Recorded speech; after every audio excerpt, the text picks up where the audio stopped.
Salt is not the enemy. How we use it matters more. After 50 for many years, salt has been described as something to fear. We are told that salt raises blood pressure.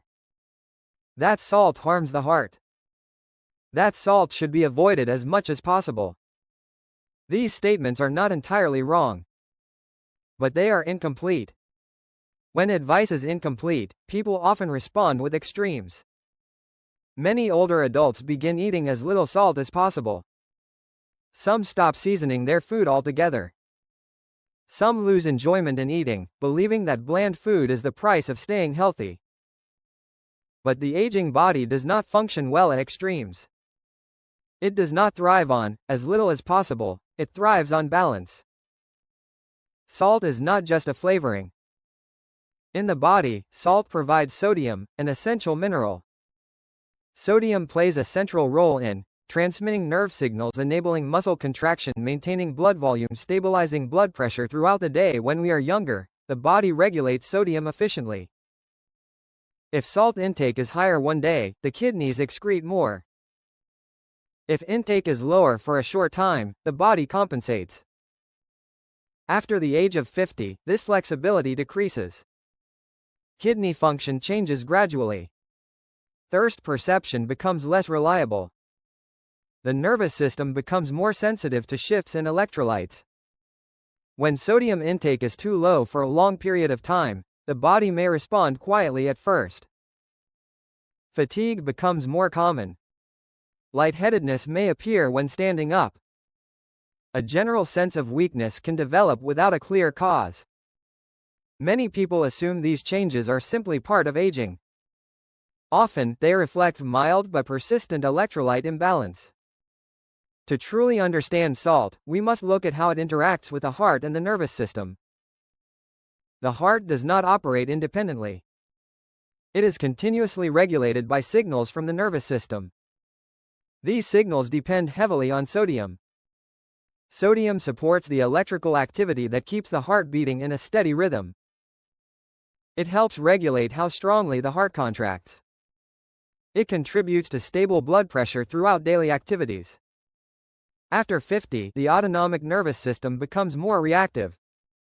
This means stress responses are triggered more easily, heart rate fluctuates more, blood pressure becomes less stable. When sodium intake is too high, the body retains more fluid. Blood volume increases. The heart must pump against greater pressure. But when sodium intake is too low, another problem appears. Nerve signaling becomes less stable. The body activates compensatory stress responses. Stress hormones such as adrenaline and noradrenaline increase. Blood vessels constrict. Heart rate rises. The result can feel very similar to the effects of excess salt: restlessness, fatigue, and cardiovascular strain. This creates a paradox. Long-term extreme salt restriction can stress the cardiovascular system almost as much as excessive salt intake. The aging body does not tolerate large swings. It seeks steadiness. Many older adults ask the same question. I eat very little salt. Why is my blood pressure still high? To answer this, we must understand that blood pressure is influenced by many factors, not salt alone. Blood pressure reflects the elasticity of blood vessels, heart rate, blood volume, nervous system activity, sleep quality, blood sugar stability. With age, blood vessels gradually stiffen. This naturally raises baseline blood pressure. If, at the same time, salt intake is extremely low, meals are irregular, sleep is poor, stress is chronic, the body activates internal compensation systems. One of the most important is the renin-angiotensin-aldosterone system, often called ROS. This system helps the body retain sodium, retain water, raise blood pressure when needed. When salt intake remains very low for a long time, ROS activity may increase.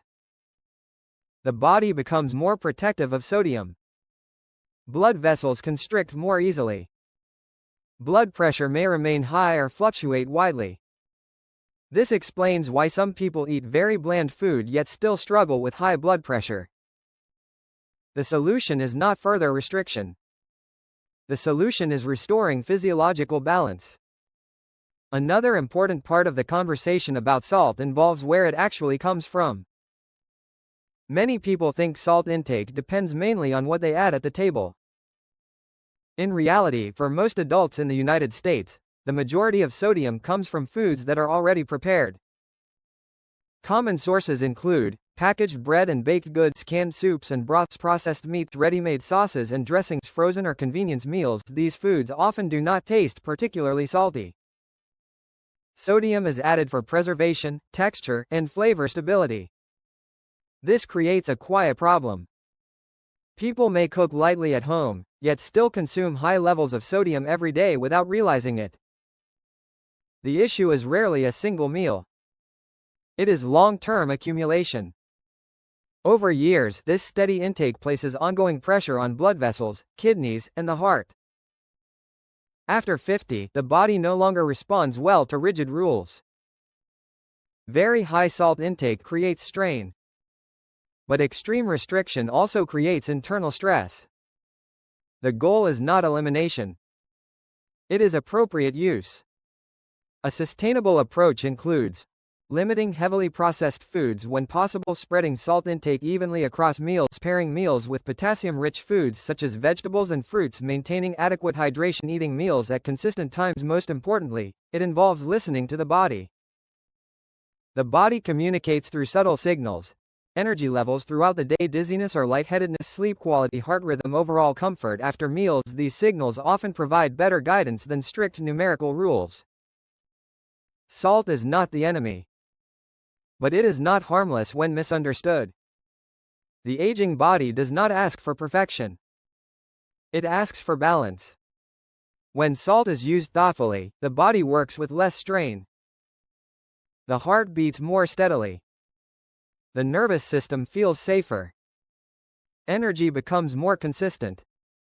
Aging well is not about cutting more and more things out. It is about learning how to support the body as it changes. And sometimes that support begins with understanding something as simple, and as misunderstood, as salt. If you found these ideas familiar, you are not alone. In the next video, we will explore how evening meals influence heart health after 50, and why dinner timing and composition matter more than many people realize. Not through strict rules. Not through fear. But through balance.